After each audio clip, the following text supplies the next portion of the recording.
I'm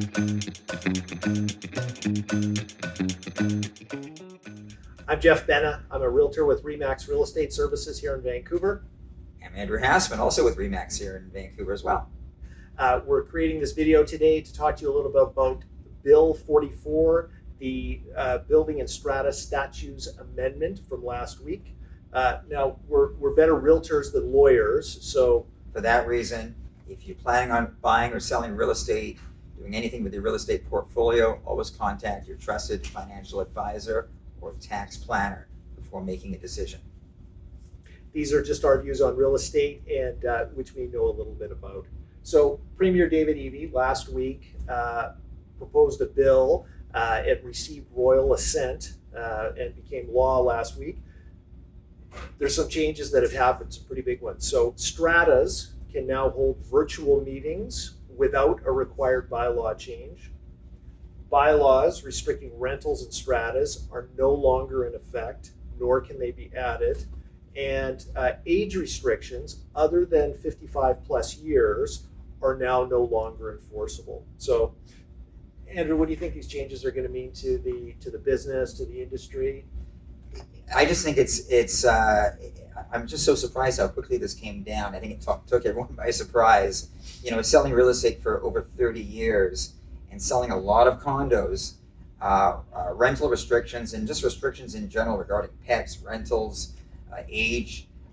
It's always been an issue that we've had to sort of stick handle through with our clients, whether buying or selling. So I think these are big changes, and I find it quite exciting because all of a sudden, when you're selling a condo or buying a condo for clients, it's one less hurdle to be dealing with. Yeah, it's funny how fast it did happen. I know literally 2.5 weeks ago, I was showing clients a place, and they said, "Oh, what do you think about rental restrictions being lifted?" And I thought, "Oh yeah, maybe in the future, sometime down the road." And then next thing we knew, all of a sudden it's happened. I think I was having dinner on Sunday night and I read about it. Like on a Sunday night, the legislature met and they got royal assent of the bill, and it was passed. So it was pretty quick. Yeah, very. So what do you think these changes are going to mean for people who own real estate, for buyers and sellers? I mean, we'll talk about the first one, the virtual meetings. I think anything that increases accessibility for people to participate in their communities is really a fantastic step. I don't think there's going to be any real objection or downside to that. To me, it just seems like a great move. I guess this is the way the world does business today. I mean, having to be somewhere to actually get to a meeting. COVID hit, and of course, it changed the way that we conduct ourselves. So we can now just work remotely, and so I guess it just makes making decisions and holding these strata meetings so much easier, and especially for people that don't live in the same city. Yes. They can now partake over video, which I think is just the new reality that we live in today. Yeah, to me, one of the great things that's come out of COVID is the ability for people to participate in a way that they couldn't before, and much cheaper, much easier, just all around the accessibility. Making just the way business is done so much more efficient. Totally. And so I think that's a great thing as well. Again, it's a sign of the times. We no longer have to be somewhere physically to get something done. We can do it over Zoom. And I think it just makes the process that much easier, especially for people that can't get out. Yeah. People that it's not easy for them to drive 40 miles across the city to a strata meeting. And if you own your condo and you live somewhere else, it's easier than getting on a plane to come and attend the meeting. Right? Absolutely. So one of the other changes, eliminating the age restriction except for 55 plus and caregivers in those buildings. That to me also creates a wider market for some of these buildings and prevents somebody takes a child in, or they decide that they want to start a family or expand their family. All of a sudden they don't have to move simply because of a bylaw. So I think in a lot of ways that'll be very beneficial for those buildings. And I can't tell you how many times we've tried to sell a condo to a prospective buyer, and there's an age restriction of 19. Yes. And they've got a 17-year-old son or daughter, and they can't buy that particular property. Yeah. And I'm thinking, wow, these restrictions really, they affect market value and the marketability of a condo or strata property. So eliminating that restriction, again, I think is definitely a positive thing. For sure. Now, I can think of a few buildings where age was restricted, not allowing anybody under 19, and having open houses at those properties, families showing up, and unfortunately having to say to them, "I'm sorry, this isn't going to be suitable for you," and just seeing the disappointment. So I think anytime you sort of expand the market for potential buyers, that's great for owners, that's great for sellers, and it also gives more available options for the buyers and consumers out there. Definitely a positive move. Yeah. Yes. Now, the big one is the change in rental policy. So from here on out, rental restrictions, except for short term, are no longer enforceable, which means that if you're in a building that up until now has said no rentals, you're now allowed to rent your suite out. What do you think that's going to do to the market?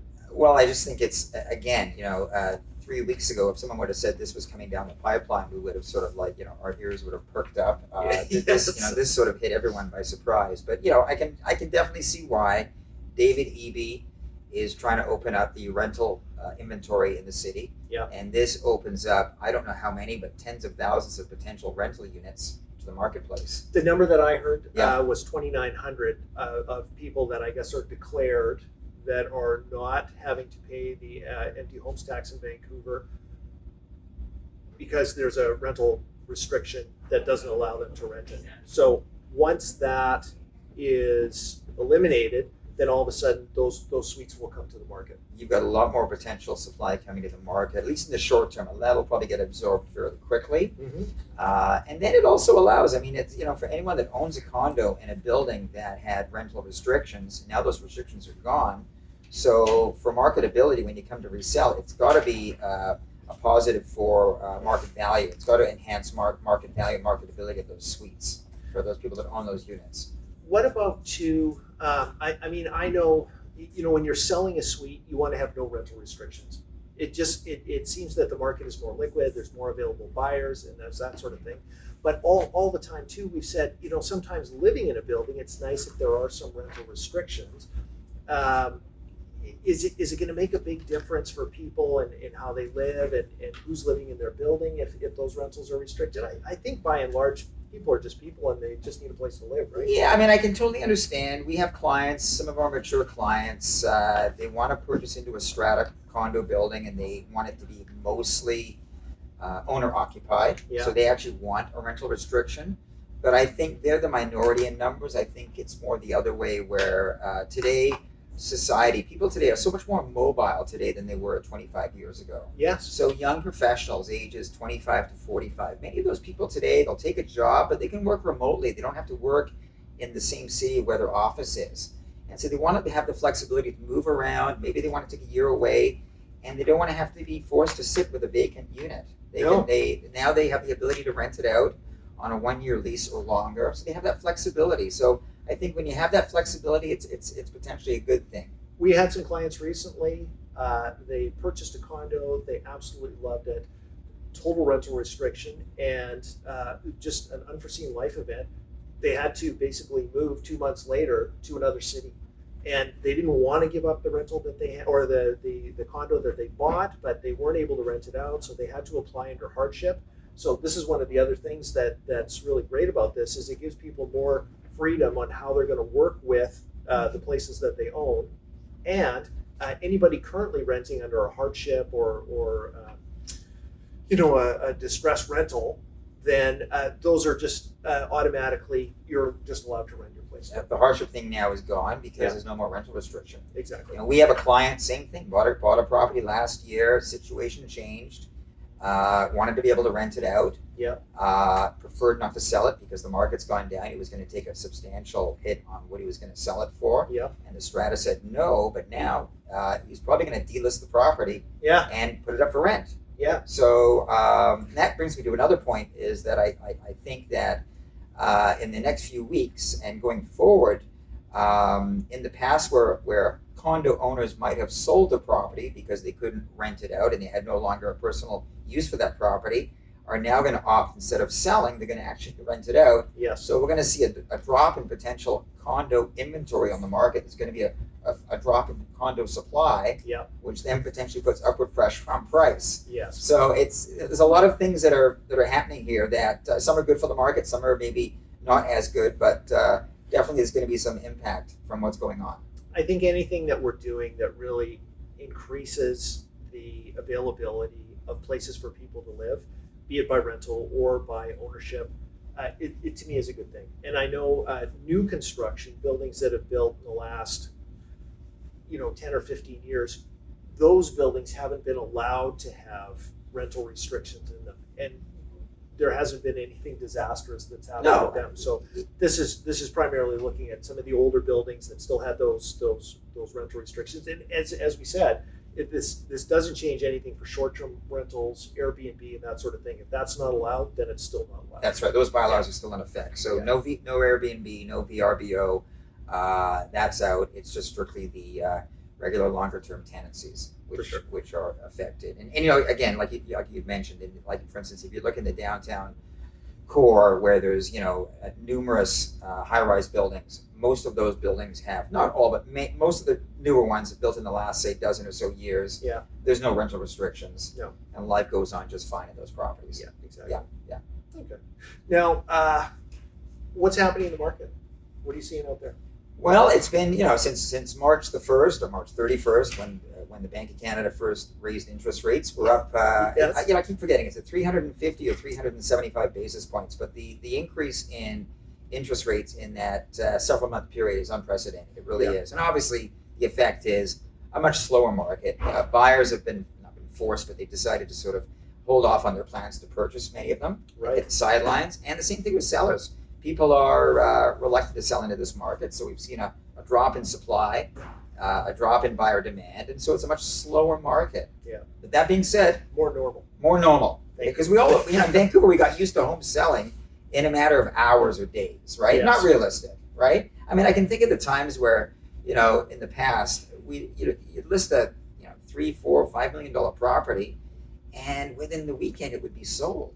Yes. I mean, and just crazy. I mean, and we're in more normal times, more normal markets. A property like that would probably typically take anywhere from 1 to 2 or 3 months to sell. Yes. So these have become, Vancouver's become a market where people got used to things happening extremely quick, prices going up, nonstop. So this has been a reset. Yes. And I think it's brought everyone back to sort of reality. Things don't go up forever. No. And this is a healthy reset, I think. It's a healthy reset. I agree 100%. I think too often, we're in that place where everybody came to expect a pile of 100 pairs of shoes at the doorway of a 2-bedroom condo, and 1 week of showings, and then 22 offers on the following Tuesday. That's not a normal market in any way, and so much healthier now, much easier for buyers to buy. For sellers to sell, it's a much more controlled situation that they can manage. Nobody needs to be in a panic, and they can do what they need to do. So I guess if you're thinking of buying, you're thinking of selling, Andrew and I we're happy to help with any of those kinds of questions. I think we'll also post the bullet points. We had an excellent article that we're going to include with this information from Sean Smith, a lawyer who specializes in strata issues. And anything else? No, we're gonna shoot on a weekly basis, and we're gonna come up with some interesting topics. Yeah. There's a lot going on in the industry that affects real estate. Taxation, changes in tax rates. There's government at the federal level and provincial and civic level changes that are all affecting what it means to own real estate and what it's going to mean to our pocketbook. So I think there's lots to talk about. And today's issue, which is Bill 44, just passed by the provincial government this past week, is the first of our topics, but there's many more to come. 100%. So thank you for joining us today. We really appreciate you coming out. And as I say, any questions, call us here.